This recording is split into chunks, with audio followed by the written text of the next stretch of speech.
Police in Oakland, California have been trying hard to scare off Occupy Wall Street protesters that kept coming back to the city hall.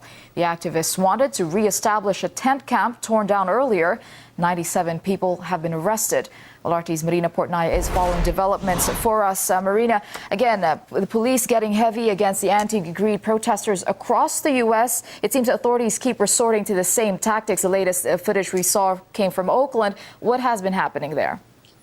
Well, the latest video that we have seen from Oakland is arguably the most violent we've seen police against the Occupy Wall Street protesters. Downtown Oakland, California resembled something of a war zone Tuesday morning when the police attacked the Occupy Wall Street protesters with tear gas, flash grenades, and rubber bullets, shooting one man even in the face with a rubber bullet. Now, as mentioned, these police officers were attempting to evict the activists from their protest campground that they set up a few weeks ago outside City Hall in Oakland. Approximately 500 riot police were trying to take part in evicting the activists from the campground. And each time the activists came back, the clashes between police and activists became even more violent. It's being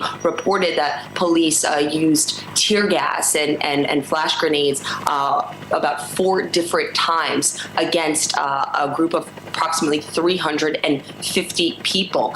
From what's being reported, at least 97 protesters were arrested in all. Of course, this coming after clouds of tear gas and the noise of flash grenades overwhelmed the area in Oakland. And there were very kind of disturbing images caught on tape. One being police can be seen throwing a flash grenade right onto people trying to help an injured woman.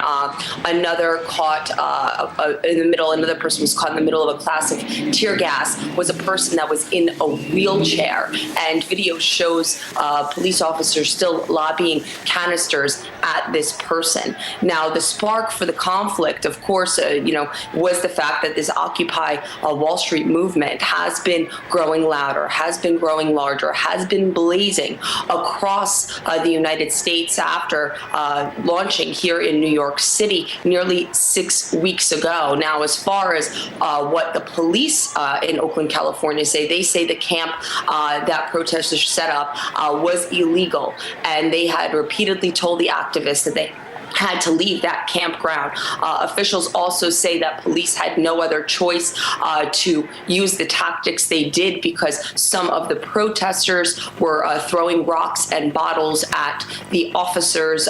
City police in Oakland say that at least 2 officers were injured. So far, no video has surfaced showing any activists physically attacking any police officer, and that has been pretty much the case. And each time there's been a report, there's been a video showing police getting quite arguably, some would say, brutal with these Occupy activists. And what critics say is that they're using very harsh force against Americans that are trying to use their freedom of speech, that are protesting U.S. corporate influence on politics, are protesting corporate greed. And as we see this movement gaining momentum, we certainly are seeing the clashes between authority and activists growing more violent and growing larger. So this, of course, from what I've seen, from what I've been reporting and covering, this has been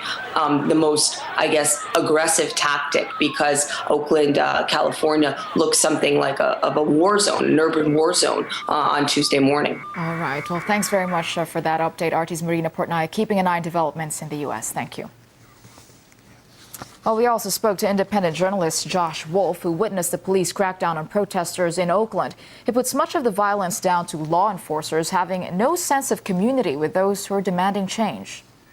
I think that any time the people demonstrate that they have power, the authorities, the city government is fearful of that. I mean, we live in a democracy supposedly, but when the people come together in rallies and demonstrations, we always or frequently see that met with a very strong arm of the law. And this is no exception. This was a case where people had held this ground 2 weeks, spreading all across the country.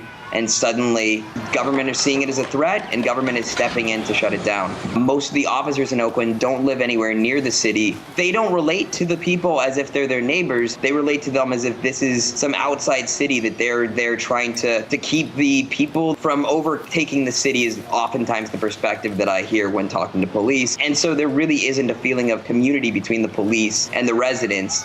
It really does feel like a different kind of occupation of the police occupying the city. And we're seeing this in many cities around the Bay Area and the country.